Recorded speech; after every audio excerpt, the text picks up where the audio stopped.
वीर्यं करवावहै तेजस्विनावधीतमस्तु मा विद्विषावहै। ओम शांति शांति शांति। हरि ओम। ഭഗവത്ഗീത മൂന്നാമത്തെ അധ്യായം. അർജുന ഉവാച ജ്യായസി ചേത് കർമ്മണഃ തേ മതാ ബുദ്ധിർജനാർദന തത്കിം കർമ്മണി ഘോരേ മാം നിയോജയസി കേശവ. അർജുന ഉവാച, അർജുനൻ പറയുന്നു, ജനാർദന, കേശവ. ജനാർദന എന്ന് വെച്ചാൽ ജനങ്ങളുടെ പ്രാർത്ഥന കേട്ട് അവരെ ദുഃഖങ്ങൾ കുറവാക്കുന്ന വ്യക്തി. കേശവ എന്ന് പറഞ്ഞാൽ കേശി എന്ന രാക്ഷസനെ സംഹരിച്ച വ്യക്തി. എല്ലാം ശ്രീകൃഷ്ണനെയാണ് പറയുന്നത്, ശ്രീകൃഷ്ണനെയാണ് അഭിസംബോധനം ചെയ്യുന്നത്. കർമ്മണഃ ബുദ്ധിഹി ജ്യായസി. ജ്യായസി ഉയർന്നതാണ്. കർമ്മണഃ കർമ്മത്തിനേക്കാൾ ബുദ്ധി ജ്ഞാനം ഉയർന്നതാണ്. തേ മത എന്ന് താങ്കൾ തന്നെയാണ് പറയുന്നത്, ഭഗവാൻ ശ്രീകൃഷ്ണൻ തന്നെയാണ് പറയുന്നത്. തത്കിം പിന്നെ എന്തുകൊണ്ടാണ് ഘോരേ കർമ്മണി മാം നിയോജയസി. ഒരു വശം പറയുന്നു കർമ്മത്തിനേക്കാൾ ഉയർന്നതാണ് ജ്ഞാനമെന്ന്, പക്ഷേ അതേസമയം എന്തുകൊണ്ടാണ് എന്നെ ഘോര, ഘോര എന്ന് വെച്ചാൽ വളരെ ഭയങ്കരമായ, ഒരുപാട് ഭീകര സ്വഭാവമുള്ള അങ്ങനത്തെ കർമ്മത്തിൽ, കർമ്മത്തിൽ മാം നിയോജയസി, എന്നെ എന്തിനാണ് നിയോജിക്കുന്നത്, എന്നെ എന്തിനാണ് അങ്ങനത്തെ കർമ്മം ഏൽപ്പിക്കുന്നത്. എന്താണ് ഘോരമായ കർമ്മം? ഘോരമായ കർമ്മം, ഭീകരമായ കർമ്മം. ആദ്യത്തെ അധ്യായത്തിൽ തന്നെ, പ്രഥമ അധ്യായത്തിൽ തന്നെ അർജുനൻ പറയുന്നു, യുദ്ധത്തിൻ്റെ തൊട്ടു മുമ്പ് അർജുനൻ പറയുന്നു ഇതുപോലെ, ഈ രണ്ട് സൈന്യത്തിൻ്റെയും നടുക്ക് ഈ രഥത്തിനെ കൊണ്ടുപോയി നിർത്തൂ. അപ്പോൾ അവിടെ കാണുന്നു മുത്തച്ഛന്മാർ, ഇളയച്ചന്മാർ, വല്യച്ഛന്മാർ, സുഹൃത്തുക്കൾ, ബന്ധുക്കൾ, ഗുരു, അങ്ങനെ പലരും ശത്രു സൈന്യത്തിലുണ്ട്. അപ്പം അത് കണ്ട് കുഴപ്പം കാരണം പറയുന്നു, ഞാൻ ഇനി യുദ്ധം ചെയ്യില്ല. അപ്പം അതാണ് ഘോരമായ പ്രവൃത്തി. എന്താണ് ഘോരപ്രവൃത്തി? ഇങ്ങനെ തീരെ നമുക്ക് ഇഷ്ടപ്പെടാത്ത പ്രവൃത്തി. അങ്ങനത്തെ കർമ്മത്തിൽ എന്നെ എന്തുകൊണ്ടാണ് നിയോജിച്ചിരിക്കുന്നത്? എന്തുകൊണ്ടാണ് എനിക്ക് അങ്ങനത്തെ കർമ്മം ഏൽപ്പിച്ചിരിക്കുന്നത് എന്നാണ് ചോദ്യം. പിന്നെ കർമ്മത്തിനേക്കാളും ജ്ഞാനം നല്ലതാണ് എന്ന് പറയുന്നത് ഭഗവാൻ തന്നെയാണ്. അങ്ങനെയാണെങ്കിൽ ഈ കർമ്മം പിന്നെ എന്തിനാണ് എനിക്ക് പറയുന്നത്? എന്തുകൊണ്ടാണ് കർമ്മം ചെയ്യാൻ പറയുന്നത്? അപ്പോൾ ഇവിടെ കുഴപ്പം അല്ലെങ്കിൽ തന്നെ ഞാൻ കുഴപ്പത്തിലാണ്. അതിൽ കുറച്ചും കൂടി കുഴപ്പം വർദ്ധിപ്പിക്കുകയാണ് ചെയ്യുന്നത് എന്ന് അർജുനൻ പറയുന്നു. രണ്ടാമത്തെ ശ്ലോകത്തിൽ പറയുന്നു, വ്യാമിശ്രേണൈവ വാക്യേന ബുദ്ധിം മോഹയസീവമേ തദേകം വദ നിശ്ചിത്യ യേന ശ്രേയഃ അഹം ആപ്നുയാം. അപ്പോൾ ഇവിടെ വ്യാമിശ്രേണ, മിശ്രിതമായ, പരസ്പരം വൈരുദ്ധ്യമുള്ള ആശയങ്ങൾ കലർന്നിരിക്കുന്ന വർത്തമാനമാണ് പറയുന്നത്. വിരോധാഭാസമുള്ള, വൈരുദ്ധ്യമുള്ള ആശയങ്ങളാണ് പറയുന്നത്. വാക്യേന, വാക്കുകളിലൂടെ, അങ്ങനത്തെ വാക്യങ്ങളിലൂടെ, ഇവ ഇങ്ങനെ തോന്നുന്നു. മേ ബുദ്ധിം, എൻ്റെ അറിവ്, എൻ്റെ ജ്ഞാനം, ഞാൻ മനസ്സിലാക്കുന്നത്. മോഹയസി, ഇങ്ങനെ പരസ്പരം വിരുദ്ധ വർത്തമാനങ്ങൾ. അതായത് ഒരു വശം പറയുന്നു ജ്ഞാനം കർമ്മത്തിനേക്കാളും ഉയർന്നതാണെന്ന്, മറ്റൊരു വശം എന്നെ കർമ്മം ചെയ്യാൻ പറയുന്നു. അതും സാധാരണ കർമ്മമല്ല, വളരെ വിഷമം തരുന്ന കർമ്മം. ഈ യുദ്ധത്തിൽ ഞാൻ ജയിച്ചാൽ എൻ്റെ ബന്ധുക്കളൊക്കെ മരിക്കും, അത്തരം കർമ്മം ചെയ്യാൻ പറയുന്നു. അപ്പോൾ ഇത് പരസ്പരം വൈരുദ്ധ്യമുള്ള, വിരുദ്ധ സ്വഭാവമുള്ള വാക്യങ്ങളാണ് ഭഗവാൻ പറയുന്നത്. അത് എൻ്റെ ബുദ്ധിക്ക്, എൻ്റെ അറിവിന് മോഹയസി, എന്നെ മോഹത്തിൽ ആക്കുന്നു, എന്നെ കുഴപ്പത്തിലാക്കുന്നു എന്നാണ് എന്നാണ് എനിക്ക് തോന്നുന്നത്. എനിക്ക് കുഴപ്പത്തിലാവുന്നു എന്ന് തോന്നുന്നു. അപ്പോൾ പലപ്പോഴും ഒരുപാട് വൈറലായിരിക്കുന്ന ഒരു റീലില്ലേ, പഴയ ഏതോ സിനിമയുടെ ആണെന്ന് തോന്നുന്നു. അത് ഏതാ സിനിമ എന്ന് എനിക്ക് കണ്ടെത്താൻ പറ്റില്ല. പക്ഷെ ഒരു പാചകക്കാരുടെ അടുത്ത് പോയി ചോദിക്കുന്നു, എന്താ ആൾക്കാർ കുറവാകുമെന്ന്. അപ്പം പറയാം കുറവാകും. അപ്പോൾ വീണ്ടും പാചകം ചെയ്യേണ്ടി വരും. അപ്പോൾ പിന്നെ ചോദിക്കുന്നു, അപ്പോൾ ചിലപ്പോൾ കൂടുതൽ ചെയ്താൽ കളയേണ്ടി വരും.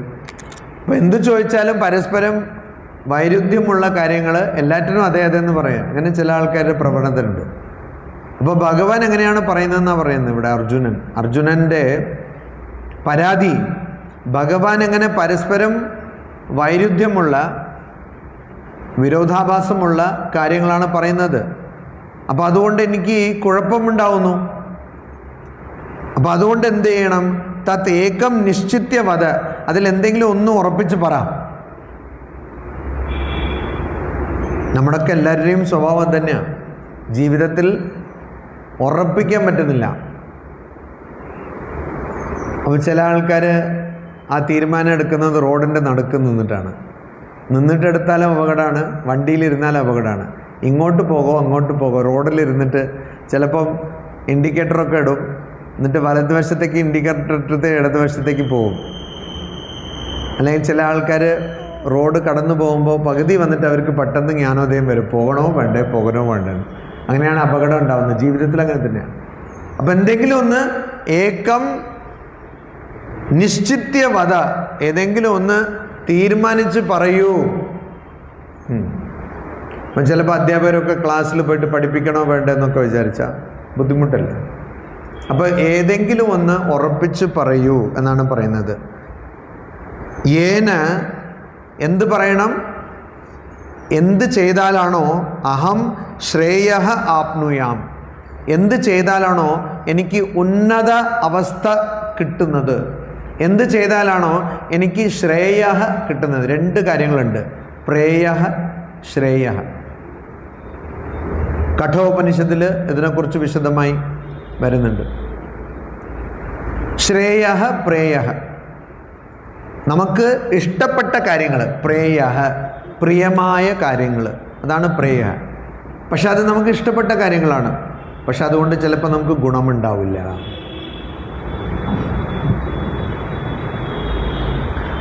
ഡയബറ്റീസ് ഉള്ള ആൾക്കാർക്ക് പറയുന്നത് മധുരം കഴിക്കാൻ പാടില്ല, കൂടുതൽ ഭക്ഷണം കഴിക്കാൻ പാടില്ല, പ്രത്യേകിച്ച് മധുരം കഴിക്കാൻ പാടില്ല. ഭക്ഷണവും അളവ് കൂടുതൽ കഴിക്കാൻ പാടില്ല, അളവോട് കഴിക്കണം, അളവ് ഉണ്ടാവണം. മധുരം കഴിക്കാൻ പാടില്ല. അപ്പോൾ ഡയബറ്റീസ് ഉള്ള ആൾക്കാർ ഇഷ്ടപ്പെടുന്നത് എന്താണ്? മധുരം. അതുവരെയും കഴിച്ചിട്ടുണ്ടാവില്ല, പക്ഷെ അപ്പോൾ അത് പറഞ്ഞപ്പോൾ പിന്നെ മധുരം മാത്രമേ ഇഷ്ടപ്പെടുള്ളൂ. അപ്പോൾ പ്രിയഃ, അതുകൊണ്ട് പ്രേയഃ, അതുകൊണ്ട് ഗുണമുണ്ടോ? തീരെയില്ല. അപ്പോൾ അത് നമുക്കിഷ്ടമാണ്, പക്ഷെ അത് നമുക്ക് നല്ലതല്ല. പിന്നെ ശ്രേയഃ, അത് നമുക്ക് നല്ലതാണ്, ചിലപ്പോൾ ഇഷ്ടപ്പെടില്ല.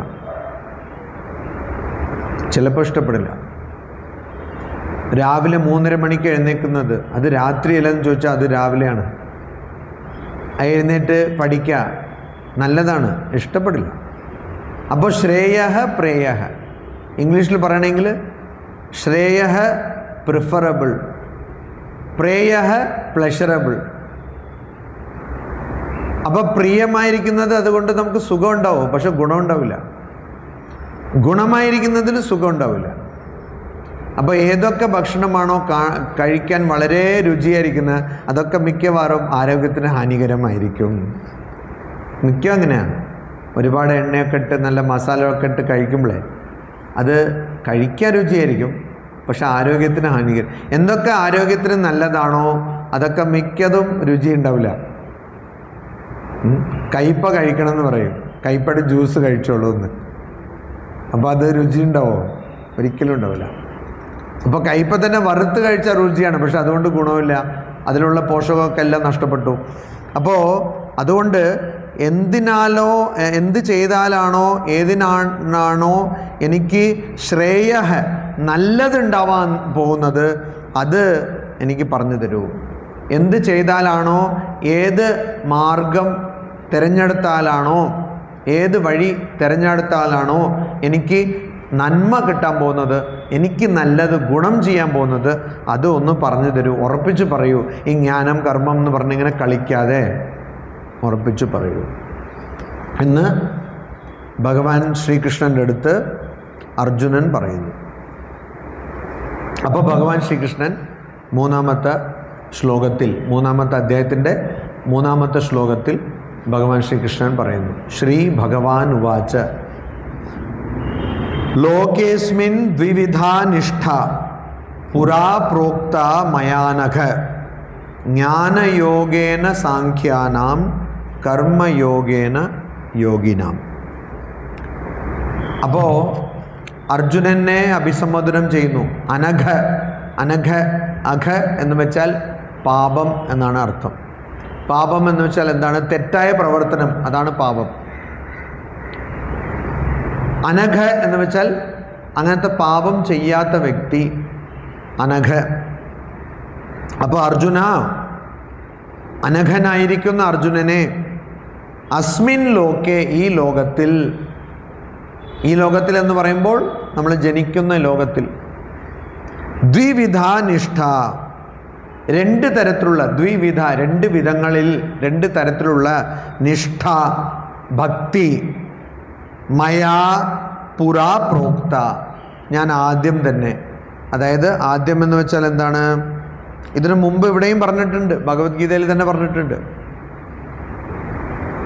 ആത്മീയ ജീവിതത്തിൽ സാധന ചെയ്യണമെങ്കിൽ, ഭക്തി എന്ന് പറഞ്ഞാൽ അതാണ് അർത്ഥം, ഉന്നത തലമുണ്ടെന്നും പരമതത്വം ഉണ്ടെന്നും മനസ്സിലാക്കിക്കൊണ്ട് അതിനെ അനുകരിച്ച് അതിനെ പ്രാപിക്കാൻ വേണ്ടി സാധന ചെയ്യുന്ന അതിനെയാണ് ഭക്തി എന്ന് പറയുന്നത്. അപ്പോൾ അതിൽ രണ്ട് തരത്തിലുള്ള നിഷ്ഠ ഉണ്ട്, ഭക്തി ഉണ്ട്. എന്താണ്?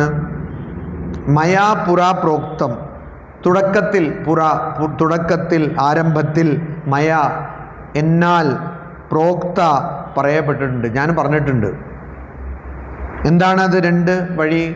ജ്ഞാനയോഗേന സാഖ്യാനാം, കുറച്ച് ധ്യാനം ശീലിച്ചിരിക്കുന്ന ആൾക്കാർ, കുറച്ചും കൂടി ഗഹനമായി ചിന്തിക്കുന്ന ആൾക്കാർ, കുറച്ചും കൂടി തത്വശാസ്ത്രപരമായി ചിന്തിക്കാൻ ശേഷിയുള്ള ആൾക്കാർ, അതിൽ പ്രവണത ഉള്ള ആൾക്കാർ, അവർ ചെയ്യുന്നത് എന്താണ്? ജ്ഞാനയോഗ. യോഗ എന്ന് വെച്ചാൽ എന്താണ്? യോഗ എന്നുള്ള വാക്ക് യുഞ്ച് എന്നുള്ള മൂലവാക്കെന്ന് വരുന്നതാണ്. അതിൻ്റെ അർത്ഥം എന്താണ്? അതിൻ്റെ അർത്ഥം ചേരുന്നത് എന്നാണ്. പക്ഷേ പതഞ്ജലി മഹർഷീൻ്റെ യോഗ എന്ന് പറയുമ്പോൾ അതിൽ നിയന്ത്രണം എന്നുള്ള അർത്ഥവും വരുന്നുണ്ട്. യോഗ ചിത്തവൃത്തി നിരോധ. ചിത്തം എന്ന് പറഞ്ഞാൽ മനസ്സിൽ വരുന്ന ചിന്തകളെ നിയന്ത്രിക്കുന്നതാണ് യോഗം. അപ്പോൾ അവിടെ ചേരുന്നതല്ല, അവിടെ നിയന്ത്രിക്കുന്നത്. പൊതുവെ യോഗം എന്ന് പറഞ്ഞാൽ ചേരുന്നത്. എന്ത് ചേരുന്നു? ജീവാത്മാ പരമാത്മാ ചേരുന്നു. നമ്മുടെ താഴ്ന്ന തലത്തിൽ നിന്ന് നമ്മൾ ഉയർന്ന് നമ്മുടെ ഉന്നത തലത്തിൽ നമ്മുടെ സ്വരൂപം എന്താണ് എന്നുള്ളത് മനസ്സിലാക്കുന്നതാണ് യോഗം. അപ്പോൾ ആ യോഗം ഭഗവത്ഗീതയിൽ വരുന്ന 18 അധ്യായങ്ങളും യോഗങ്ങളാണ്. എല്ലാ അധ്യായങ്ങൾ വഴി നമുക്ക് നമ്മുടെ ഉന്നത തലം മനസ്സിലാക്കാൻ പറ്റും. എല്ലാ അധ്യായങ്ങളും യോഗങ്ങളാണ്. കുഴപ്പമുണ്ടായാലേ പരിഹാരമുണ്ടാവുള്ളൂ. കുഴപ്പമില്ലാത്ത വ്യക്തിക്ക് എന്താ പരിഹാരം? കുറേ വർഷം മുമ്പ് ഇപ്പോൾ രാമകൃഷ്ണ മിഷൻ രാമകൃഷ്ണ മഠത്തിൻ്റെ തലവനായിരിക്കുന്ന പ്രസിഡൻറ്റ് സംപൂജ്യ സ്വാമി ഗൗതമാനന്ദജി മഹാരാജ്, സ്വാമിജി മുംബൈ ആശ്രമത്തിലുണ്ടായിരുന്നു കുറച്ചു കാലം. അപ്പോൾ അവിടെ ഒരു മുതിർന്ന സ്വാമിജി, അതായത് സ്വാമിജിനേക്കാളും മുതിർന്ന ഒരു സ്വാമിജി, 2 ചെറിയ പിള്ളേർ, ഒരു ആൺകുട്ടി ഒരു പെൺകുട്ടി തമ്മിൽ സംസാരിച്ചുകൊണ്ടിരിക്കുക. ചെറിയ കുട്ടി, ഒരു 4 വയസ്സൊക്കെ ഉണ്ടാവും, അത്ര ഉണ്ടാവുള്ളൂ. അവർ സംസാരിച്ചുകൊണ്ടിരിക്കുമ്പോൾ ഈ സ്വാമിജി പോയി അവിടെ പറഞ്ഞു, ഏയ് നോക്കൂ, പെൺകുട്ടീൻ്റെ അടുത്ത് സംസാരിക്കാൻ പാടില്ല. ആ ആൺകുട്ടീനെ പറഞ്ഞു ബ്രഹ്മചര്യം പാലിക്കണം. അപ്പോൾ ഗൗതമാൻജി മഹാരാജ് പറയുന്നു, ആ കുട്ടീന് ബ്രഹ്മചര്യം അല്ലാത്ത അവസ്ഥ എന്താണെന്ന് തന്നെ അറിയില്ല. അതായത് ഈ ലൈംഗികത ഒന്നും അറിയാത്ത കൊച്ചാണല്ലോ, പാവം കുട്ടിയാണല്ലോ. ആ കുട്ടിയുടെ അടുത്ത് ബ്രഹ്മചര്യം എന്ന് പറഞ്ഞാൽ എന്താ? അപ്പോൾ ആദ്യം കുഴപ്പമുണ്ടായാലേ പരിഹാരത്തിന് ആവശ്യമുള്ളൂ, കുഴപ്പമില്ലെങ്കിൽ പരിഹാരം വേണ്ട. രോഗം ഉണ്ടായിരുന്നാൽ മാത്രമേ ചികിത്സ ആവശ്യമുള്ളൂ. രോഗമില്ലാത്ത ആൾക്കാർക്ക് എന്തിനാ ചികിത്സ? അതുകൊണ്ട് ആദ്യത്തെ അധ്യായവും യോഗമാണ്, അർജുന വിഷാദ യോഗം. ഓരോ അധ്യായം അവസാനിക്കുമ്പോൾ, ഭഗവത്ഗീതയുടെ ഓരോ അധ്യായം അവസാനിക്കുമ്പോൾ അവിടെ പറയുന്നുണ്ട് യോഗം എന്ന്. എന്ത് യോഗം? ആദ്യം അർജുന വിഷാദ യോഗം, അർജുനന് കുഴപ്പം വന്ന യോഗം, അർജുനന് വിഷാദം ദുഃഖം വന്ന യോഗം, അതൊരു യോഗമാണ്. മലയാളത്തിൽ പറഞ്ഞാൽ അത് അവൻ്റെ യോഗമാണ്, അങ്ങനെയല്ല, അങ്ങനെയും വേണമെങ്കിലും പറയാമല്ലേ. അത് യോഗമാണ്. അതുവഴി അവിടെ നിന്ന് എങ്ങനെയാണ് മാറണം എന്നുള്ള പരിഹാര വഴികൾ കണ്ടെത്തി. അപ്പോൾ ധ്യാനപരായരായിരിക്കുന്ന വ്യക്തി, ധ്യാനം ആഗ്രഹിക്കുന്ന വ്യക്തി, കുറച്ചും കൂടി ചിന്ത ചെയ്യുന്ന വ്യക്തികൾ, അവർ സാഖ്യയോഗം എന്ന് പറഞ്ഞാൽ ജ്ഞാനയോഗത്തിന് സാഖ്യയോഗം എന്നും പറയും. അപ്പം അതിനെ സാഖ്യം, ഇപ്പോൾ ഇവിടെ സാഖ്യം എന്നുള്ള തത്വശാസ്ത്രത്തിനെയല്ല പരാമർശിക്കുന്നത്. പലരും കണ്ടില്ലേ, ഇവിടെ കപിലമുനി ഉന്നയിച്ച ശാസ്ത്രത്തിനെ കുറിച്ച് അല്ല, അതല്ല. സാഖ്യം എന്ന് പറഞ്ഞാൽ ജ്ഞാനം. അപ്പോൾ ജ്ഞാനി, അതായത് ജ്ഞാനയോഗ വഴിയിൽ സഞ്ചരിക്കുന്ന ആൾക്കാർ അനുസരിക്കുന്ന കാര്യമാണ് ജ്ഞാനയോഗ. പിന്നെ കർമ്മയോഗേന യോഗീനാം എന്ന് പറഞ്ഞാൽ, യോഗി എന്ന് പറയുമ്പോൾ ഇവിടെ കർമ്മയോഗിനെയാണ് ഉദ്ദേശിക്കുന്നത്. കർമ്മയോഗം എന്ന് വെച്ചാൽ എന്താണ്? അനാസക്തരായി കർമ്മം ചെയ്യുന്ന വ്യക്തി, സമ്പൂർണമായി അനാസക്തരായി കർമ്മം ചെയ്യുന്ന വ്യക്തി. അപ്പോൾ കർമ്മയോഗിനെയാണ് ഇവിടെ പരാമർശിക്കുന്നത്. കർമ്മയോഗേന യോഗീനാം, കർമ്മയോഗികൾ ഏത് വഴിയാണ് തിരഞ്ഞെടുക്കുന്നത്?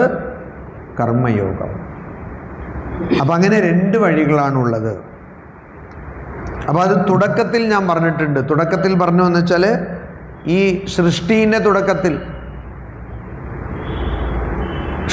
തുടക്കത്തിൽ ആരംഭത്തിൽ ഞാൻ പറഞ്ഞു. അപ്പോൾ ചില ആൾക്കാർ കുറച്ചും കൂടി പ്രവർത്തനം ചെയ്യാൻ ശീലമുള്ള ആൾക്കാരാണ്. ഇന്ന് തന്നെ ഞാൻ പറയുന്നത്, ചില ആൾക്കാർ സംസാരിക്കില്ല, ചില ആൾക്കാർ കൂടുതൽ സംസാരിക്കും, ചില ആൾക്കാർ കുറച്ച് ആവശ്യത്തിന് സംസാരിക്കും, പിന്നെ സംസാരിക്കും. അപ്പോൾ ഇപ്പോൾ എല്ലാവർക്കും ഒരു പ്രവണത എന്താണെന്ന് വെച്ചാൽ, കുറച്ച് നമ്മൾ വിചാരിക്കാത്ത പോലെ ആരെങ്കിലും പ്രവർത്തിച്ചാൽ ഉടനെ അത് മാനസിക രോഗമാണെന്ന് മുദ്ര കുത്തി വിടാനുള്ള പ്രവണത ഉണ്ട്. അപ്പോൾ ചില കുട്ടികളൊന്നും സംസാരിക്കില്ല, അതങ്ങനെ തന്നെയാണ്, അതവരെ വിട്ടുകളയണം. തപസ്യാനന്ദജി സ്വാമി, സംപൂജ്യ സ്വാമി തപസ്യാനന്ദജി മഹാരാജ് രാമകൃഷ്ണ മഠം രാമകൃഷ്ണ മിഷൻ്റെ ഉപാധ്യക്ഷനായിരുന്നു. രാമകൃഷ്ണ മഠം ചെന്നൈൻ്റെ അധ്യക്ഷനായിരുന്നു. അപ്പോൾ സ്വാമിജി പറയും, ചില ആൾക്കാരുടെ ശരീരത്തിൻ്റെ ഘടന അത് കാർത്തികേയൻ്റെ ഘടനയാണെന്ന്. സുബ്രഹ്മണ്യ സ്വാമി, മുരുകൻ എന്നൊക്കെ പറയുന്നില്ലേ, അപ്പോൾ അങ്ങനെ ഉണ്ടാവും, മെലിഞ്ഞുണ്ടാവും. കാർത്തികേയൻ അങ്ങനെയാണല്ലോ, മയിലിന്, അല്ലെങ്കിൽ മയിലിന് ഭാരം തോന്നുന്നു. പക്ഷെ അതിനേക്കാളും ഭാരം കൂടുതലുള്ളതാർക്കാ? എവിടെ ഇരിക്കുന്നത്? എലീൻ്റെ മുകളിൽ. അപ്പോൾ ഭാരം തോന്നുന്നില്ല. അപ്പോൾ ചില ആൾക്കാരുടെ ശരീരത്തിൻ്റെ ഘടന കാർത്തികീയ ഘടനയാണ്, ചില ആൾക്കാരുടെ ശരീരഘടന ഗണേശ ഘടനയാണ്. അതങ്ങനെ തന്നെ ഉണ്ടാവുള്ളൂ. ഭക്ഷണമൊക്കെ കുറവാക്കിയിട്ടൊന്നും മത്സരിച്ചിട്ട് കാര്യമില്ല, അതങ്ങനെ തന്നെ ഉണ്ടാവുള്ളൂ എന്ന് സ്വാമിജി പറയും. അപ്പോൾ ചില ആൾക്കാർക്ക് കൂടുതലും പ്രവർത്തിക്കണം എന്ന് അവർക്ക് ശീലമുണ്ടാവും, ചില ആൾക്കാർക്ക് അത്ര പ്രവർത്തനം ഇഷ്ടപ്പെടില്ല. അപ്പോൾ അവരവരുടെ പ്രവണത അനുസരിച്ച്, അവരുടെ മനസ്സിൻ്റെ അവസ്ഥ അനുസരിച്ച് ആയിരിക്കണം ആത്മീയ സാധന. ഇതിപ്പോൾ തീരെ പ്രവർത്തിക്കാൻ താല്പര്യമില്ലാത്ത ആൾക്കാർ അടിച്ചേൽപ്പിച്ച് പ്രവർത്തിക്കാൻ ശ്രമിച്ചാൽ അവിടെ ഒരിക്കലും സാധന ചെയ്യാൻ പറ്റില്ല. അപ്പോൾ അതാണ് ഇവിടെ പറയുന്നത്. ആരൊക്കെയാണോ പ്രവർത്തന ശേഷിയുള്ള, പ്രവർത്തനം ശീലിച്ച ആൾക്കാർ, പ്രവർത്തനം ഇഷ്ടപ്പെടുന്ന ആൾക്കാർ, അവർ കർമ്മയോഗം സാധന ചെയ്യണം. ആരൊക്കെയാണോ കുറച്ചും കൂടി പ്രവർത്തനത്തെ കുറവാക്കി ചിന്തിച്ച് ധ്യാനിച്ച് ശീലിച്ച വ്യക്തി, അവർ ജ്ഞാനയോഗം അനുസരിക്കണം. അപ്പോൾ ഈ പ്രവർത്തനശീലം എന്ന് പറയുമ്പോൾ ഇവിടെ ഒരു തെറ്റിദ്ധാരണ വരാം. ഇവിടെ വെറുതെ ഇങ്ങനെ ചാടിക്കൊണ്ടിരിക്കുന്നു ചില ആൾക്കാരുണ്ട്. 5 മിനിറ്റ് പോലും ഒരു സ്ഥലത്ത് മിണ്ടാതിരിക്കാൻ പറ്റില്ല. ഒന്ന് ഇവിടുന്ന് ചാടും, അവിടെ നിന്ന് ചാടും. അപ്പോൾ അവരിനൊക്കെ കാണുമ്പോൾ ഈ മരങ്ങളിൽ നിന്ന് ചാടില്ലേ ഒരു ജീവി, പേരറിയാലോ, അത് ഓർമ്മ വരും. കാരണം അവിടെ നിന്നാണല്ലോ നമ്മൾ വന്നത്. അപ്പോൾ ചില ആൾക്കാരെ കണ്ടാൽ അത് മനസ്സിലാവും, ഓ മനുഷ്യരൊക്കെ ഉണ്ടായിരുന്ന അവിടെ തന്നെയാണ്. അവർ അത് തെളിയിച്ച് തരും നമുക്ക്. അപ്പോൾ അങ്ങനെ ചെയ്യുന്നതല്ല ഇവിടെ ഉദ്ദേശിക്കുന്നത്. പ്രവർത്തനശീലം എന്ന് പറയുമ്പോൾ ഈ വാനരകൾ പോലെ ചാടുന്നതല്ല ഉദ്ദേശിച്ചത്.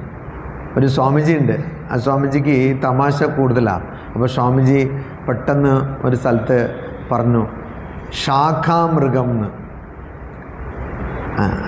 കുരങ്ങെന്ന് പറഞ്ഞ ആൾക്കാർക്ക് ദേഷ്യം വരുമല്ലോ. അപ്പോൾ ശാഖയിലുള്ള മൃഗം ഏതാ? കുരങ്ങ് തന്നെയാണ്. അപ്പോൾ അങ്ങനെ അത്രയും വെപ്രാളം പിടിച്ച് ചില ആൾക്കാർക്ക് ഇരിക്കാൻ പറ്റില്ല. ഉടനെ കൈ കാലാടും, തല ആടും, എല്ലാത്തിലും ഒരു ആട്ടം ഉണ്ടാവും. അതല്ല ഉദ്ദേശിച്ചത്. ചാഞ്ചല്യമല്ല ഇവിടെ ഉദ്ദേശിക്കുന്നത്. പ്രവർത്തനം കൂടുതലും അതിൽ മനസ്സ് ലയിച്ചിരിക്കുന്ന ആൾക്കാർ, ചാഞ്ചല്യമുള്ള ആൾക്കാർ, ചഞ്ചലപ്പെടുന്ന ആൾക്കാരല്ല. അപ്പം അങ്ങനെ ഈ പ്രവർത്തനം ചെയ്യുന്ന ആൾക്കാരും ധ്യാനിക്കും, ധ്യാനിക്കുന്ന ആൾക്കാരും പ്രവർത്തിക്കും. തീരെ പ്രവർത്തിക്കാതിരിക്കാൻ പറ്റില്ല. അപ്പോൾ ഭക്ഷണം എങ്ങനെ കഴിക്കും? അപ്പോൾ ഇവിടെ എങ്ങനെ പറയുമ്പോൾ അതിൻ്റെ അർത്ഥം ആ ജ്ഞാനയോഗം അനുഷ്ഠിക്കുന്ന ആൾക്കാർ, അത് അനുസരിക്കുന്ന ആൾക്കാരുടെ ജീവിതത്തിൽ പ്രവർത്തനം തീരെ ഇല്ല എന്നല്ല. അതേപോലെ കർമ്മയോഗം അനുഷ്ഠിക്കുന്ന ജീവിതത്തിൽ അവരുടെ ജീവിതത്തിൽ ധ്യാനം തീരെ ഇല്ല എന്നല്ല. പലരും ഇതിനെ തെറ്റിദ്ധരിക്കുന്ന ആൾക്കാർ ഒരുപാടുണ്ട്. ആൾക്കാർ വന്ന് പറയും, സ്വാമിജി ഞാൻ ഈ കർമ്മയോഗമാണ് എനിക്ക് വളരെ ഇഷ്ടം, ഇങ്ങനെ കർമ്മം ചെയ്തു പോകുന്നു. കർമ്മം ചെയ്യുന്നതിൻ്റെ പേര് കർമ്മയോഗം അല്ല, അതെല്ലാവരും ചെയ്യുന്നു. തമിഴ് പറയും കർമ്മം എന്ന്, അതായത് വൃത്തികേടെന്ന്. അപ്പോൾ കർമ്മം എല്ലാവരും ചെയ്യുന്നു, അതല്ല കർമ്മയോഗം. ഇത് യോഗമാകണം. അതായത് അനാസക്തരായി കർമ്മം ചെയ്യണം, പ്രവർത്തിക്കണം. അപ്പോഴേ അത് കർമ്മയോഗമാവുള്ളൂ. പലരും വെറുതെ ഇങ്ങനെ നമ്മൾ ചെയ്യുന്ന ജോലി തന്നെ ചെയ്താൽ കർമ്മയോഗമാകുമെന്ന് വിചാരിക്കുന്നു. അത് വലിയൊരു തെറ്റിദ്ധാരണയാണ്. അപ്പോൾ അങ്ങനെ ഈ കർമ്മത്തിലൂടെയും കർമ്മയോഗത്തിലൂടെയും ജ്ഞാനയോഗത്തിലൂടെയും നമുക്ക് ഭക്തി പ്രാപിക്കാം, നമുക്ക് നമ്മുടെ മനസ്സിനെ നിയന്ത്രിക്കാം. അതാണ് മഹാഭാരതത്തിലാണല്ലോ ഭഗവത്ഗീത ഉള്ളത്. പക്ഷെ മഹാഭാരതത്തിൽ ഭഗവത്ഗീത മാത്രമല്ല ഉള്ളത്. മഹാഭാരതത്തിൽ 18 പർവ്വങ്ങളുണ്ട്, അധ്യായം എന്ന് വേണമെങ്കിൽ പറയാം. പക്ഷെ അതിൻ്റെ അകത്ത് വേറെ അധ്യായങ്ങളുണ്ട്. ഞാൻ പർവ്വങ്ങൾ എന്നാണ് പറയുന്നത്. ഈ 18 പർവ്വങ്ങളിൽ, അതായത് മഹാഭാരതം കൊച്ചു പുസ്തകമാണ്, 1,00,000 ശ്ലോകങ്ങളേ ഉള്ളൂ. അതിൽ ഒരു ശ്ലോകത്തിൽ 2 വരി, അപ്പോൾ 2,00,000 ശ്ലോകങ്ങളേ ഉള്ളൂ. ഏതെങ്കിലും പീടികയിൽ പോയാൽ അവർ പറയും വെരി ചീപ്പ്, 1 lakh ഓൺലി. അവസാനം ഒരു ഓൺലി ഇട്ടാൽ മതിയല്ലോ. അപ്പോൾ അതുപോലെ അത്രേ ഉള്ളൂ. അപ്പോൾ അതിൽ 18 ഗീതകളുണ്ട്. അതിലൊരു ഗീതയാണ് ഭഗവത്ഗീത. അത് ആൾക്കാർ ശ്രദ്ധിക്കാതെ അങ്ങനെ മറന്നു കിടക്കുന്നുണ്ടായിരുന്നു. അതിനെ എല്ലാവരെയും മുന്നിൽ കൊണ്ടുവന്നത് നമ്മുടെ കേരള മണ്ണിൽ ജനിച്ച ഭഗവത്പാദ ശങ്കരാചാര്യദേവൻ. അപ്പം അങ്ങനെ 18 ഗീത ഉണ്ട്. പക്ഷെ അതിൽ ഭഗവത്ഗീത ഭഗവത്പാദ ശങ്കരാചാര്യദേവൻ പ്രചരിപ്പിച്ചു.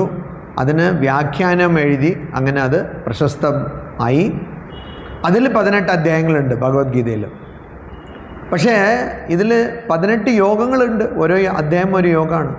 പക്ഷെ അതിൽ 4 യോഗങ്ങളിനെ മാത്രം വ്യാഖ്യാനിച്ചു.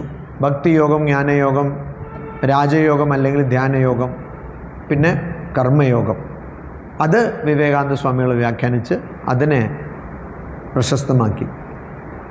പക്ഷേ ഇതല്ലാതെ 17 ഗീതകളുണ്ട് മഹാഭാരതത്തിൽ.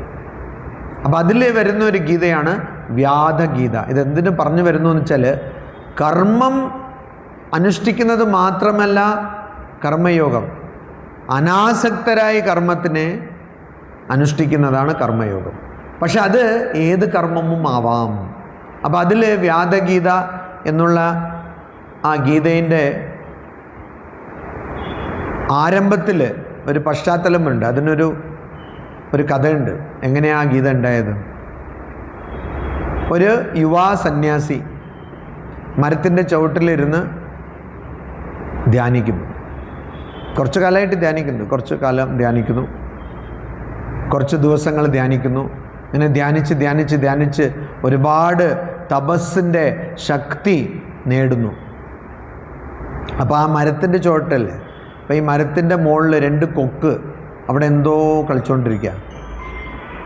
അപ്പോൾ അങ്ങനെ 2 കൊക്ക് കളിച്ചുകൊണ്ടിരിക്കുമ്പോൾ ഈ യുവാ സന്യാസി ഇങ്ങനെ ധ്യാനിക്കുമ്പോൾ പെട്ടെന്ന് ആ കൊക്കിൻ്റെ ഒരു തൂവൽ യുവാ സന്യാസിൻ്റെ തലയിൽ വീണു.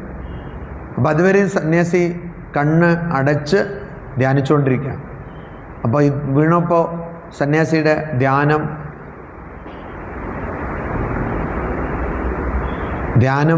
കേടുവന്നു. സന്യാസി മുകളിലിങ്ങനെ നോക്കി ആ കൊക്കിനെ. അപ്പോൾ നോക്കിയപ്പോൾ തന്നെ സന്യാസിയുടെ ഈ തപസ്സിൻ്റെ ഊർജം കൊണ്ടും ശക്തി കൊണ്ടും കൊക്കെന്തായി? ഭസ്മമായി. അപ്പോൾ സന്യാസി കൊള്ളാലോ, ഇത്രയും ദിവസം തപസ്സിരുന്നതിൻ്റെ ഒരു ലാഭമുണ്ട്. ഒരു കൊക്കിനൊക്കെ ചിക്കൻ ഫ്രൈ പോലെ കൊക്ക് ഫ്രൈ ഒക്കെ ആക്കാൻ പറ്റിയല്ലോ എന്ന് വളരെ സന്തോഷമാണ്. ഒരു ചെറിയൊരു അഹങ്കാരം. സാധാരണ സന്യാസം എന്നല്ല ഞാൻ കണ്ടതിനെ ഭസ്മീകരിക്കുന്നു. അപ്പം പിന്നെ കണ്ണേതായാലും തുറന്നല്ലോ. അപ്പോൾ ഇത്രയും ദിവസം ധ്യാനിച്ചതല്ല, എൻ്റെ ക്ഷീണമൊക്കെ ഉണ്ടാവും. അപ്പോൾ പെട്ടെന്ന് എഴുന്നേറ്റ് കുറച്ച് ഭിക്ഷാടനം ചെയ്യാം, കുറച്ച് ഭക്ഷണമൊക്കെ കഴിക്കാം. 2-3 പായസമൊക്കെ കഴിച്ചാലേ, ഉണ്ണിയപ്പം പായസം എന്താണോ കിട്ടുന്നത്. അങ്ങനെ ഭിക്ഷാടനത്തിന് പോയി ഒരു വീട്ടിന് മുന്നിൽ പോയി ഭിക്ഷ വേണം എന്നൊക്കെ പറഞ്ഞപ്പോൾ അവിടുന്ന് അകത്തുനിന്നൊരു സ്ത്രീ, ഒരു വീട്ടമ്മ, ആ വീട്ടിൻ്റെ വീട്ടമ്മ വന്ന് പറഞ്ഞു, ഒന്ന് കാത്തു നിൽക്കണം, എൻ്റെ അമ്മായിയച്ഛനും അമ്മായിയപ്പനും ഉണ്ട്, അവരെ ഞാൻ ശുശ്രൂഷ, അവരെ സേവനം ചെയ്തിട്ട് ഞാൻ വന്ന് താങ്കൾക്ക് ഭിക്ഷ തരാം. ശരി. അപ്പോൾ മനസ്സിൽ വിചാരിക്കുക, എന്നെക്കുറിച്ച് അറിയാത്ത കൊണ്ടായിരിക്കും ചിലപ്പോൾ. ആയിക്കോട്ടെ, എല്ലാവർക്കും എൻ്റെ മഹിമ അറിയില്ലല്ലോ. അപ്പോൾ കുറച്ച് നേരം അവിടെ കാത്തുനിന്നു. അപ്പോൾ ഇതകത്ത് പോയി 15 മിനിറ്റായി, 20 മിനിറ്റായി, വരുന്ന പാടില്ല. അപ്പോൾ സന്യാസി വിചാരിച്ചു, ഞാൻ ഈ കൊക്കിനൊക്കെ കണ്ടാൽ തന്നെ ഭസ്മീകരിക്കുന്ന ആളാണ്, എന്നെക്കുറിച്ച് അറിയാത്ത കൊണ്ടാണ്. മനസ്സിലായില്ലേ? അപ്പോൾ ചിലപ്പോൾ രാധുജി വിചാരിക്കും, എന്നെക്കുറിച്ച് അറിയാതെ എനിക്കൊക്കെ ഗീത പഠിപ്പിച്ചു കൊടുക്കുന്നു, ഞാൻ എത്ര ഗ്രേറ്റാണെന്ന്. അപ്പം അങ്ങനെ വിചാരിച്ചുകൊണ്ടിരിക്കുമ്പോൾ അകത്തുനിന്ന് ആ വീട്ടമ്മ പറഞ്ഞു, ഞാൻ കൊക്കൊന്നും അല്ല കേട്ടോ എന്ന്. കൊക്കിനെ ഭസ്മീകരിച്ചതൊക്കെ കൊള്ളാം, പക്ഷെ ഞാൻ കൊക്കൊന്നല്ല കേട്ടോ എന്ന്. അപ്പോൾ ഈ സന്യാസി നെട്ടിപ്പോയി, ഞാൻ മനസ്സിൽ വിചാരിക്കുന്നത് എങ്ങനെ മനസ്സിലായി? അപ്പോൾ കുറച്ച് കഴിഞ്ഞിട്ട് ആ സ്ത്രീ പുറത്ത് വന്നപ്പോൾ ചോദിച്ചു, പറഞ്ഞു, എൻ്റെ ജോലിയൊക്കെ ഞാൻ തീർത്തു, എന്നാ അപ്പോൾ ഭിക്ഷ വാങ്ങിച്ചോളൂ. അപ്പോൾ പറഞ്ഞു, അതൊക്കെ ഇരിക്കട്ടെ, ഇപ്പോൾ ഭിക്ഷ പ്രധാനമല്ല, ഞാനിവിടെ ഇരുന്ന് മനസ്സിൽ വിചാരിക്കുന്ന എങ്ങനെ നിങ്ങൾ മനസ്സിലായി? പറഞ്ഞു, അതൊന്നുമല്ല, എനിക്കൊരു ഗുരു ഉണ്ട്, അപ്പോൾ ആ ഗുരു എനിക്ക് കാര്യങ്ങളൊക്കെ പഠിപ്പിച്ചു കൊടുത്തിട്ടുണ്ട്. പിന്നെ ഞാനിങ്ങനെ വീട്ടു ജോലിയൊക്കെ ചെയ്ത് അതിലൂടെ ഞാൻ എല്ലാം ജ്ഞാനം നേടിയതാണ്. അപ്പോൾ എനിക്ക് ബ്രഹ്മജ്ഞാനമൊക്കെ കിട്ടിയതാണ്. ബ്രഹ്മജ്ഞാനം കിട്ടി. അപ്പോൾ പറഞ്ഞു, ആരാ ഇത്? ഗുരു ആരാ? ഞാൻ കൊണ്ടുപോവാം, വരൂ, പോവാം. എങ്കിലിപ്പോൾ ജോലിയൊക്കെ തീർന്നല്ലോ, പോയിട്ട് വരാം. ഇപ്പോൾ ഗുരുവിൻ്റെ അടുത്ത് പോയാൽ അങ്ങാടി, ബസാർ നമുക്കുണ്ടല്ലോ ഇവിടെ കോഴിക്കോട് വലിയങ്ങാടി, തിരക്ക് പിടിച്ച അങ്ങാടിയിൽ തിരക്ക് പിടിച്ച മാംസം വിൽക്കുന്ന പീടികയിൽ ഉള്ള ഒരു വ്യാധനാണ്. വ്യാധൻ എന്ന് വെച്ചാൽ വേട്ടയാടുന്ന വ്യക്തി. ഇപ്പോൾ മൃഗങ്ങളെ വേട്ടയാടി അതിനെ കൊന്ന് അതിനെ കഷ്ണം കഷ്ണമായി മുറിച്ച് വിൽക്കുന്ന വ്യക്തിയാണ് വ്യാധൻ. അപ്പോൾ ഇതാണ് എൻ്റെ ഗുരു. അപ്പോൾ സന്യാസി ആകെ തകർന്നു പോയി. ഇത് ഗുരുവോ? ഇത്ര ക്രൂരമായ ഒരു വ്യക്തി ഗുരുവോ? അപ്പോൾ പോയി പറഞ്ഞു. അപ്പോൾ ഗുരു പറഞ്ഞാൽ കുഴപ്പമില്ല, ഞാൻ ബ്രഹ്മജ്ഞാനമൊക്കെ എനിക്ക് കിട്ടുക, ഞാൻ കുറേ എനിക്ക് ഇതുപോലത്തെ ശിഷ്യന്മാരൊക്കെ ഉണ്ട്, ഇത് കുഴപ്പമില്ല, നിങ്ങൾക്കും നിങ്ങൾ നിൽക്കുന്നു. അപ്പോൾ ഇതൊക്കെ ജോലിയൊക്കെ ചെയ്ത് ഒരുപാട് വാങ്ങിക്കാൻ ആൾക്കാർ വന്നിട്ടുണ്ടല്ലോ. അപ്പോൾ ഈ കസ്റ്റമേഴ്സിനെയൊക്കെ എല്ലാം പറഞ്ഞയച്ച് എന്നിട്ട് പറയൂ എന്താണെന്ന്. ഇപ്പോൾ ഇതിത്രയേ ഉള്ളൂ, ഇതൊന്നുമില്ല. നമ്മൾ എന്ത് ജോലി ചെയ്യുന്നോ അതൊക്കെ നിസ്വാർത്ഥപരമായി അനാസക്തരായി ചെയ്യണം, അത്രയേ ഉള്ളൂ, വേറെ ഒന്നുമില്ല. അപ്പോൾ ഈ സന്യാസി വിചാരിച്ചുകൊണ്ടിരിക്കുക. അപ്പോൾ അവിടെയാണ് ഈ ഉപദേശം കൊടുത്തത്. ആ ഉപദേശത്തിൻ്റെ സമാഹാരമാണ് വ്യാധഗീത. വ്യാധഗീത. അപ്പോൾ ഇവിടെ കർമ്മയോഗം എന്ന് വെച്ചാൽ അനാസക്തരായി കർമ്മം ചെയ്യുന്നത്. നമ്മൾ ചെയ്യുന്ന കർമ്മം തന്നെ ചെയ്തുകൊണ്ടിരുന്നാൽ അനാസക്തരായി ചെയ്തുകൊണ്ടിരുന്നാൽ അത്ര എളുപ്പ പരിപാടിയൊന്നുമല്ല. വിവേകാനന്ദ സ്വാമികൾ പറയുന്നു, ഞാൻ മുട്ടുകുത്തി ലോകത്തിൻ്റെ 4 ദിക്കിലും പോകാൻ തയ്യാർ. മുട്ടുകുത്തി 4 ദിക്കിലും പോകാൻ തയ്യാറാണ്, സമ്പൂർണമായി അനാസക്തനായി പ്രവർത്തിക്കുന്ന ഒരു വ്യക്തിനെ കാണാൻ വേണ്ടിയിട്ടുണ്ട്. അപ്പം അത്ര പ്രയാസമുള്ള വ്യക്തിയാണ്, പ്രയാസമുള്ള കാര്യമാണ്, അത്ര എളുപ്പമുള്ള കാര്യമല്ല. അതാണ് കർമ്മയോഗം. അപ്പം അതിനെക്കുറിച്ച്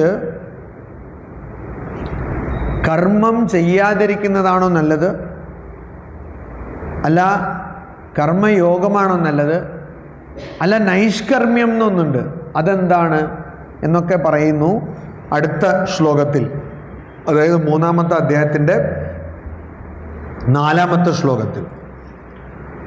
ന കർമ്മണാം അനാരംഭാത് നൈഷ്കർമ്മ്യം പുരുഷഃ അശ്നുതേ നച സന്യസനാദ് ഏവ സിദ്ധിം സമധിഗച്ഛതി. പുരുഷഃ ഒരു വ്യക്തി. ഈ പുരുഷഃ എന്നുള്ള വാക്ക് നമ്മളിപ്പോൾ വികൃതമായാണ് ഉപയോഗിക്കുന്നത്. പുരുഷഃ എന്നുള്ള വാക്കിൻ്റെ അർത്ഥം എന്താണ്?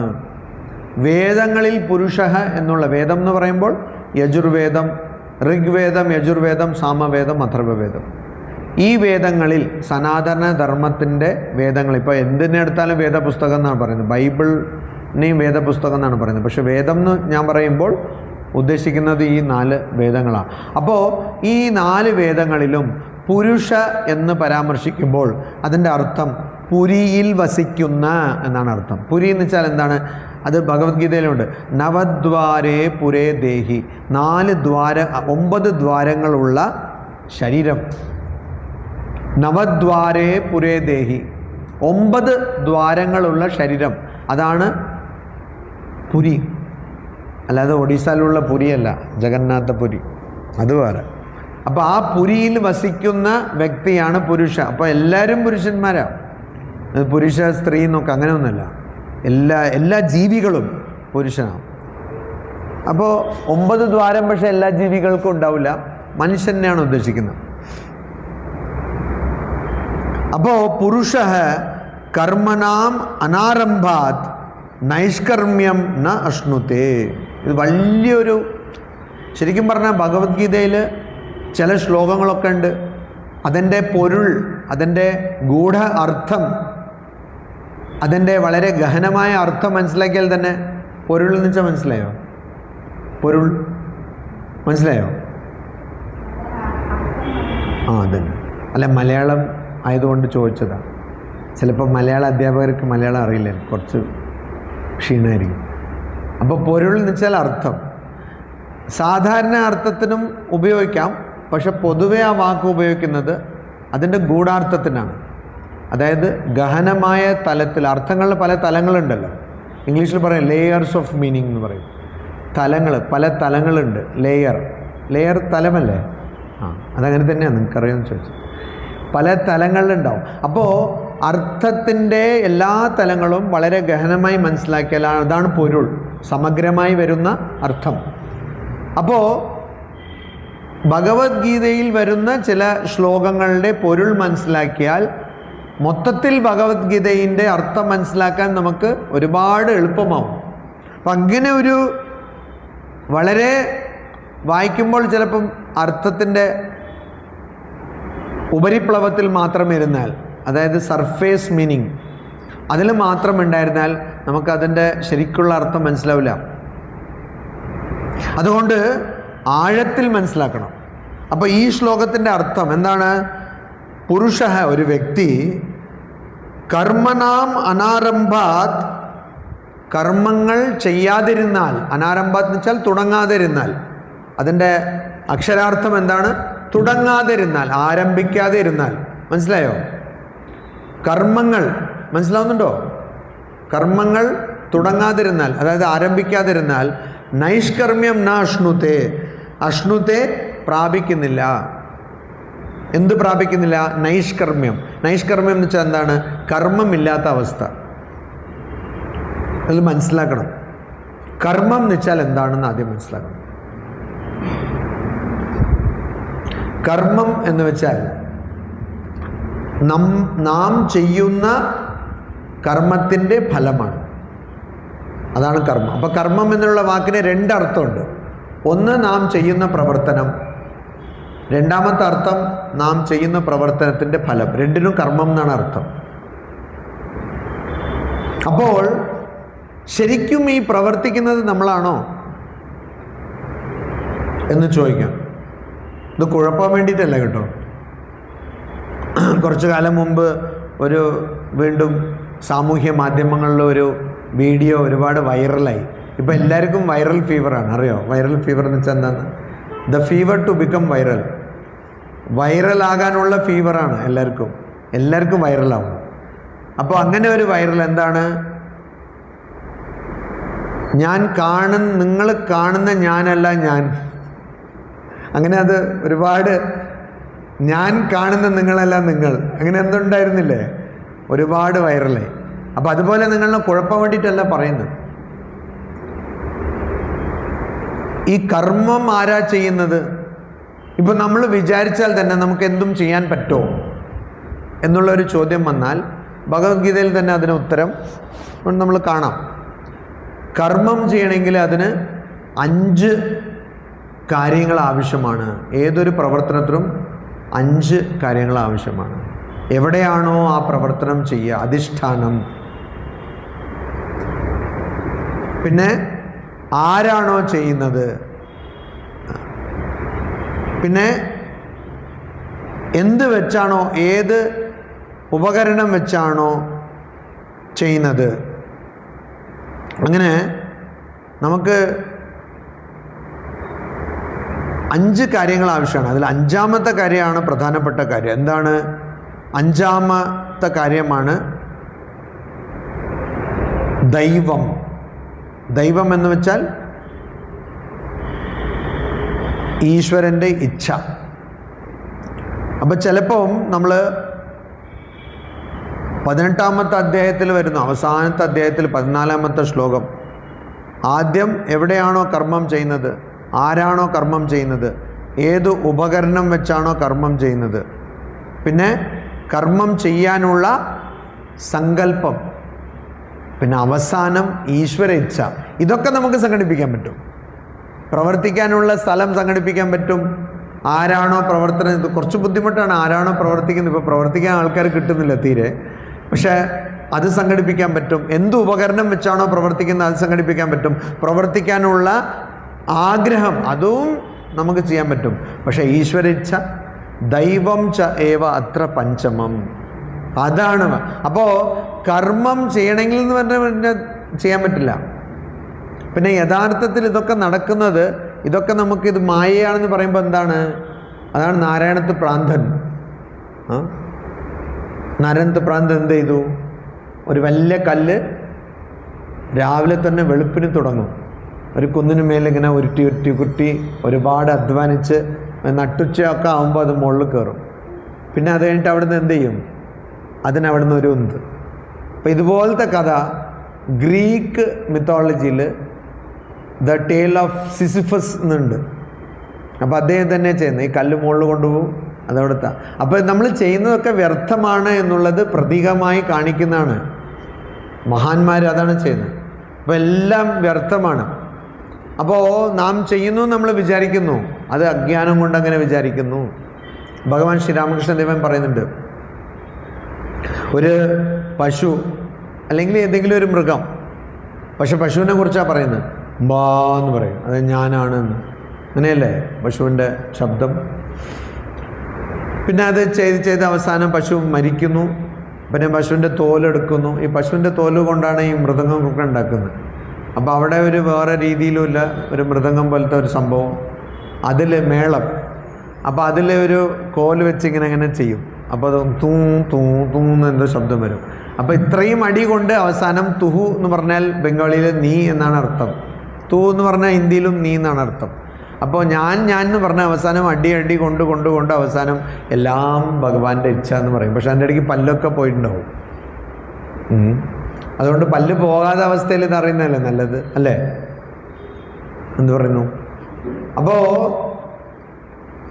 ഇവിടെ കർമ്മം നാം ചെയ്യുന്നു എന്ന് വിചാരിച്ച് കർമ്മം ചെയ്താൽ, അതുപോലെ കർമ്മഫലം ഞാൻ അനുഭവിക്കുന്നു എന്ന് വിചാരിച്ച് കർമ്മം ചെയ്താൽ അതിൻ്റെ ഫലം അനുഭവിക്കേണ്ടി വരും.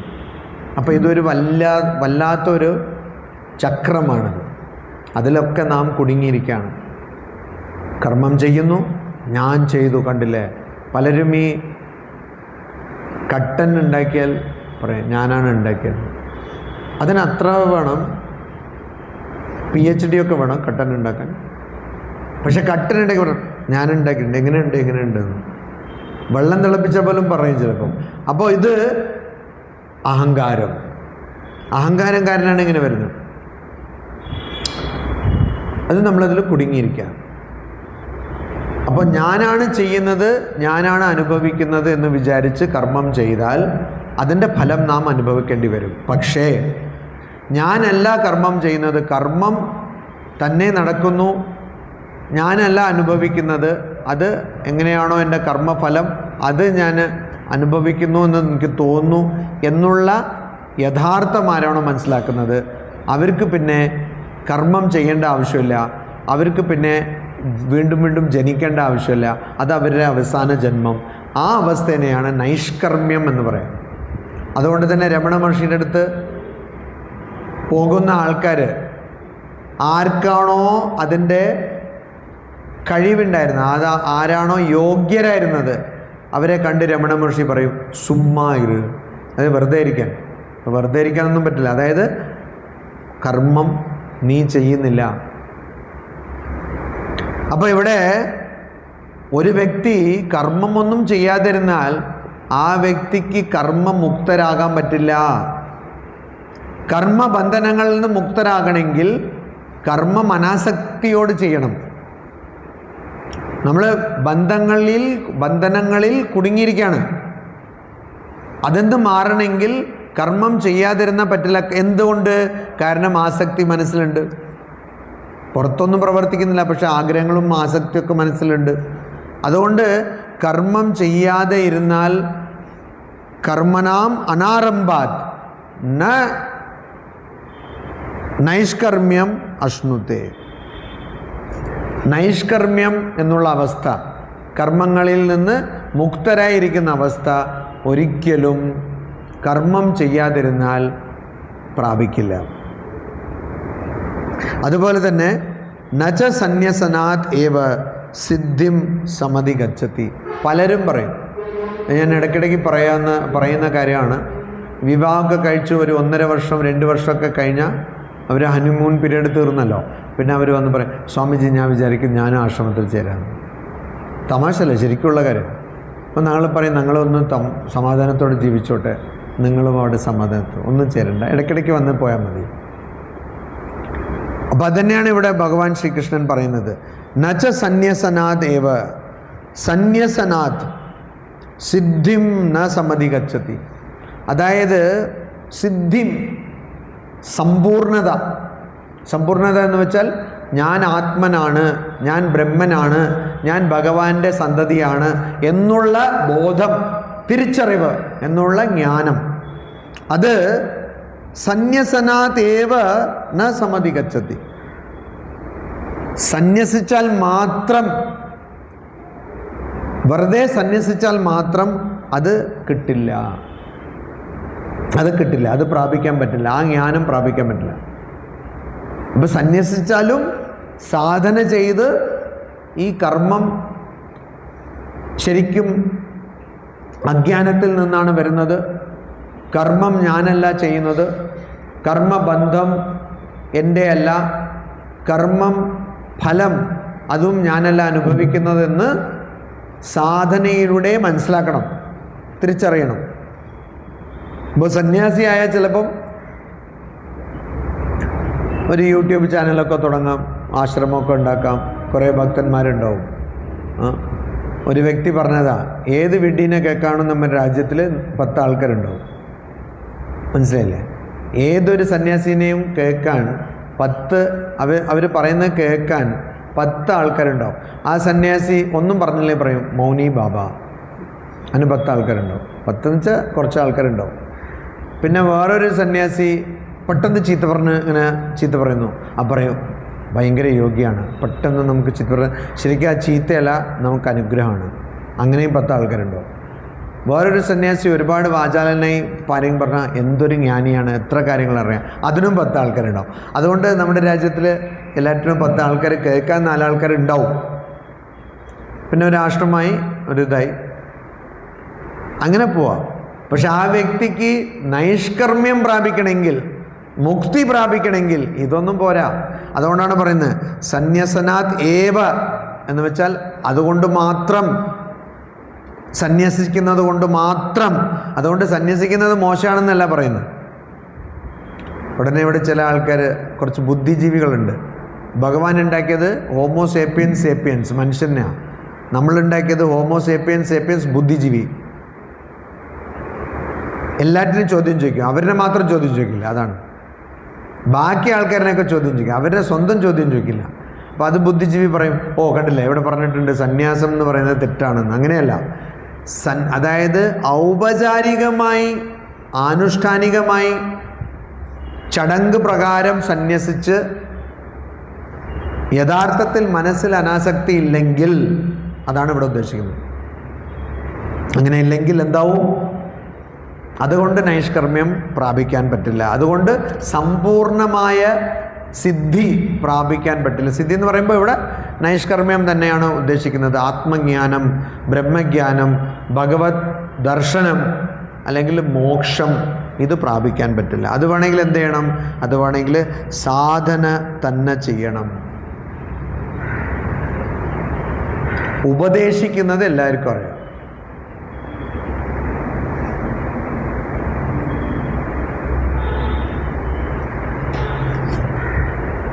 ഉപദേശിക്കുന്നത് എല്ലാവർക്കും അറിയാം. പക്ഷെ പ്രവർത്തിക്കുന്നത് അതിൽ കുറച്ച് എല്ലാവരും ക്ഷീണമാണ്.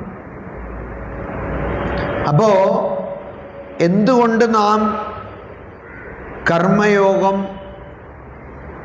അനുഷ്ഠിക്കണം? എന്തുകൊണ്ട് കർമ്മയോഗം ചെയ്യണം?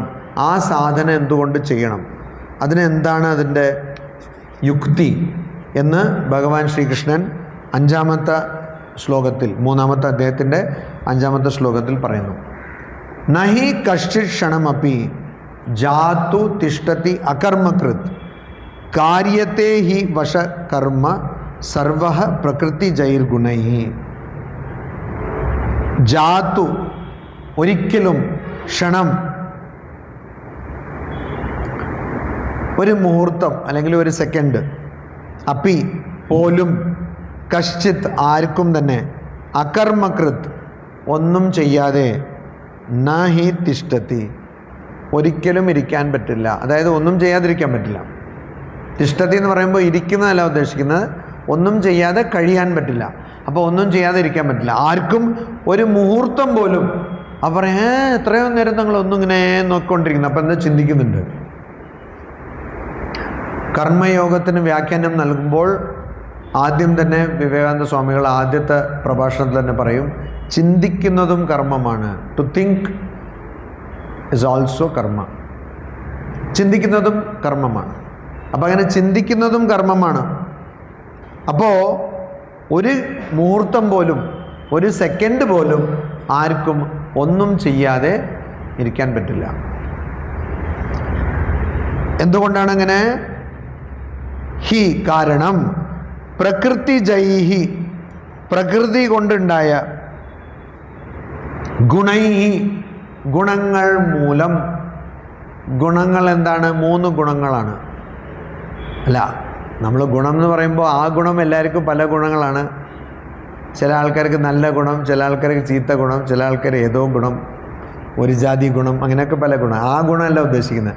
ഇവിടെ പ്രകൃതിയിലുള്ള 3 ഗുണങ്ങൾ എന്താണ്? സത്വ ഗുണം, രജോ ഗുണം, തമോ ഗുണം എന്നീ 3 ഗുണങ്ങൾ കാരണം സർവ എല്ലാവരും, എല്ലാവരും എന്ന് ഉദ്ദേശിക്കുമ്പോൾ എല്ലാ ജീവികളും, അവശഃ അവർക്ക് നിവൃത്തിയില്ല, നിവൃത്തികേടാണ്. ഇപ്പോൾ സൗമ്യ വിചാരിക്കുന്നു ഞാനാണ് ചെയ്യുന്നതെന്ന്, പാചകം ഞാൻ ചെയ്തു. ചെയ്യാറുണ്ട് പാചകം ചെയ്യാറില്ലേ? അതെ. അപ്പോൾ ആരാണ് നല്ലതെന്ന് മനസ്സിലാക്കിയത്. അപ്പോൾ പാചകം ഞാൻ ചെയ്തു എന്നങ്ങനെ വിചാരിച്ചല്ലേ? അതങ്ങനെയല്ല, നിങ്ങളല്ല ചെയ്യുന്നത്. നിങ്ങൾക്ക് ചെയ്യാതിരിക്കാൻ പറ്റില്ല. ഈ ഗുണങ്ങൾ കാരണം, പ്രകൃതി കാരണം, പ്രകൃതി വെച്ചാൽ നമ്മുടെ സ്വഭാവമല്ല, ഈ പുരുഷ പ്രകൃതി എന്ന് പറയുന്ന ഈ പ്രപഞ്ചത്തിനെ നയിക്കുന്ന ആ പ്രകൃതി, അത് കാരണം, ആ പ്രകൃതി കൊണ്ടുണ്ടായ 3 ഗുണങ്ങൾ കാരണം നിങ്ങൾക്കൊന്നും ചെയ്യാതിരിക്കാൻ പറ്റില്ല. അവശഃ നിവൃത്തി കേടുകൊണ്ട്, അതായത് ഹെൽപ്ലെസ് അവശഃ, നമുക്ക് അതിലൊരു നിയന്ത്രണവുമില്ല. സർവഃ അവശഃ കർമ്മകാര്യത്തെ, എല്ലാവരും, എല്ലാ ജീവികളും കർമ്മം ചെയ്യാൻ നിർബന്ധിതരാണ്. നിവൃത്തികേട് കൊണ്ട് അവർ കർമ്മം ചെയ്യും. അവർ നിർബന്ധിതരാണ്, ചെയ്യാതിരിക്കാൻ പറ്റില്ല. അവശഃ. അപ്പം അതുകൊണ്ട് അങ്ങനെ എല്ലാവരും കർമ്മം ചെയ്യുമ്പോൾ ആ കർമ്മത്തിനെ തന്നെ കർമ്മങ്ങളിൽ നിന്ന് മുക്തരാകാനുള്ള വഴിയാക്കി മാറ്റിയാൽ അതല്ല ബുദ്ധി. എല്ലാവരും കർമ്മം ചെയ്യുന്നു, ആ കർമ്മം കൊണ്ട് ഫലം വരുന്നു, ആ ഫലം അനുഭവിക്കുന്നു, വീണ്ടും കർമ്മം ചെയ്യുന്നു, അതുകൊണ്ട് വീണ്ടും ഫലം വരുന്നു, അതുകൊണ്ട് വീണ്ടും ജനിക്കുന്നു, വീണ്ടും മരിക്കുന്നു, വീണ്ടും ജനിക്കുന്നു, വീണ്ടും മരിക്കുന്നു. പക്ഷേ ഈ ചെയ്യുന്ന കർമ്മങ്ങളെ തന്നെ ഒന്ന് മാറ്റിപ്പിടിച്ച് വേറെ രീതിയിൽ ചെയ്താൽ അതിനാൽ മോക്ഷം കിട്ടും എന്ന് വെച്ചാൽ അതല്ല ബുദ്ധി. അപ്പോൾ എന്താണ് മാറ്റിപ്പിടിക്കേണ്ടത്? ആഗ്രഹമില്ലാതെ ചെയ്തോളൂ, അല്ലെങ്കിൽ ഭഗവാന് സമർപ്പണ ഭാവത്തോട് ചെയ്തോളൂ. വിശിഷ്ട അദ്വൈത സമ്പ്രദായത്തിൽ, തത്വശാസ്ത്രത്തിൽ ഭഗവാൻ ശ്രീ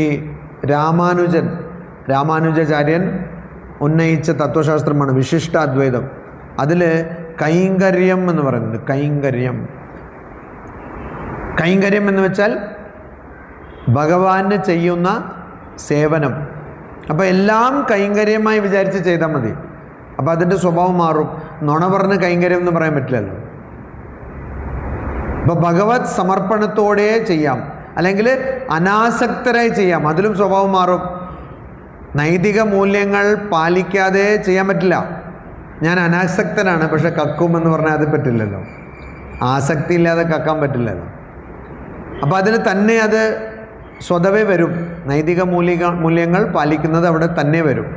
അപ്പോൾ അനാസക്തരായി, നീതി പാലിച്ച് അനാസക്തരായി, മൂല്യങ്ങൾ പാലിച്ച് അനാസക്തരായി, ആഗ്രഹങ്ങളില്ലാതെ നമ്മൾ പ്രവർത്തിച്ചാൽ നമുക്ക് സ്വതവേ ഉള്ള ഈ പ്രവർത്തന ശേഷി അല്ലെങ്കിൽ പ്രവർത്തനത്തിനുള്ള പ്രവണത അതും നമ്മളൊന്നും മാറ്റുന്നില്ല, പ്രവർത്തിക്കുന്നു. പക്ഷേ അത് നമ്മളെ ബന്ധനത്തിലേക്കല്ല മോക്ഷത്തിലേക്ക് കൊണ്ടുവിടുന്നു. ഭഗവാൻ ശ്രീരാമകൃഷ്ണദേവൻ പറയും, വികാരങ്ങളെയൊക്കെ എല്ലാം ഭഗവാന്റെ അടുത്തേക്ക് തിരിച്ചുവിടണം. സ്നേഹിക്കണോ? ഭഗവാനെ സ്നേഹിക്കൂ. ദേഷ്യപ്പെടണോ? ഭഗവാനോട് ദേഷ്യപ്പെടൂ. അസൂയപ്പെടണോ? ഭഗവാനോട് അസൂയപ്പെടൂ. എങ്ങനെ അസൂയപ്പെടുന്നു? അസൂയപ്പെടാമല്ലോ. എന്താ? കുചേലൻ ഞാനുമാണ്, പക്ഷേ എനിക്ക് നിന്നെ പോലെ ഉള്ള ഒരു സുഹൃത്തില്ലല്ലോ. കുറച്ചൊരു മുഷിഞ്ഞ തുണിയിൽ, അത് എന്തുകൊണ്ടാണ് മുഷിഞ്ഞ തുണിയെ കൊണ്ടുപോയെന്ന് എനിക്ക് മനസ്സിലാവുന്നില്ല. കുറച്ച് വൃത്തിയാക്കാൻ വരുന്നില്ല. മുഷിഞ്ഞ തുണിയിൽ അവൽ കൊണ്ടുപോയി. അപ്പോൾ ഒരു വായി ഇങ്ങനെ കഴിച്ചപ്പോൾ പിന്നെ രണ്ടാമത്തെ വായി, മൂന്നാമത്തെ വായി അവിടുന്ന് രുക്മിണി ഓടി വന്ന് പറഞ്ഞു, ഇനി വേണ്ട, നിർത്ത്, കാരണം ഇവിടെ നമ്മുടെ ഖജാന കാലിയായി പോകുന്നു. അപ്പോൾ അങ്ങനെ അസൂയപ്പെടാം. ഞാനും കുചേലൻ പോലെയാണ് എൻ്റെ അവസ്ഥയും. പക്ഷേ കൃഷ്ണൻ പോലെ ഒരു സുഹൃത്ത് മാത്രമല്ല ഈ അവലൊന്നും കഴിച്ചില്ലല്ലോ. അപ്പോൾ ഇവിടെ എനിക്കും കുറച്ച് ഖജാന വരുമല്ലോ. അങ്ങനെ അസൂയപ്പെടാം. അപ്പോൾ അസൂയപ്പെടണമെങ്കിൽ ഭഗവാന്റെ അടുത്ത് അസൂയപ്പെടൂ. ദേഷ്യപ്പെടണമെങ്കിൽ ഭഗവാന്റെ അടുത്ത് ദേഷ്യപ്പെടൂ. ബംഗാളിൽ അങ്ങനെ ഒരുപാട് സാധകന്മാരുണ്ട്. ദേഷ്യപ്പെട്ടിട്ട് പറയും, ജീവിതം മുഴുവൻ വ്യർത്ഥമായി പോകുന്നു, പക്ഷെ ഇതുവരെയും കാഴ്ച കൊടുത്തിട്ടില്ലല്ലോ. അപ്പോൾ ദേഷ്യപ്പെടാം. സ്നേഹിക്കണമെങ്കിൽ ഭഗവാനെ സ്നേഹിക്കും. അങ്ങനെ ഏത് വികാരം, അഹങ്കരിക്കണമെങ്കിൽ ഭഗവാന്റെ കാര്യം വിചാരിച്ച് അഹങ്കരിക്കുക. ഞാൻ ഭഗവാന്റെ സന്തതിയാണ്, എന്തിനെയൊക്കെയോ വിചാരിച്ച് അഹങ്കരിക്കുന്നതിനേക്കാളും ഇത് നല്ലതല്ലേ. അപ്പോൾ എല്ലാ വികാരങ്ങളും ഭഗവാന്റെ അടുത്ത് തിരിച്ചുവിടാം. അപ്പോൾ വികാരങ്ങളുടെ ദോഷങ്ങൾ നമുക്കുണ്ടാവില്ല, അതുകൊണ്ട് മറിച്ച് ഗുണമുണ്ടാവും. അപ്പോൾ അതാണ് ഇവിടെ പറയുന്നത്, നമ്മുടെ പ്രവർത്തനങ്ങളൊക്കെ നിവൃത്തികേട് കൊണ്ട് നിർബന്ധമായി നമ്മൾ ചെയ്തിരിക്കുന്നു. അപ്പോൾ ആ പ്രവർത്തനങ്ങളൊക്കെ നാം അതിനെ കർമ്മയോഗമായി ചെയ്യാൻ പറ്റും. അതിനെ ഒന്നും കൂടി വിശദമായി ഇനി വരുന്ന ശ്ലോകങ്ങളിൽ ഭഗവാൻ പറഞ്ഞു തരും. ഓം ശാന്തി ശാന്തി ശാന്തി. ഹരി ഓം തത്സത്. ശ്രീരാമകൃഷ്ണാർപ്പണമസ്തു.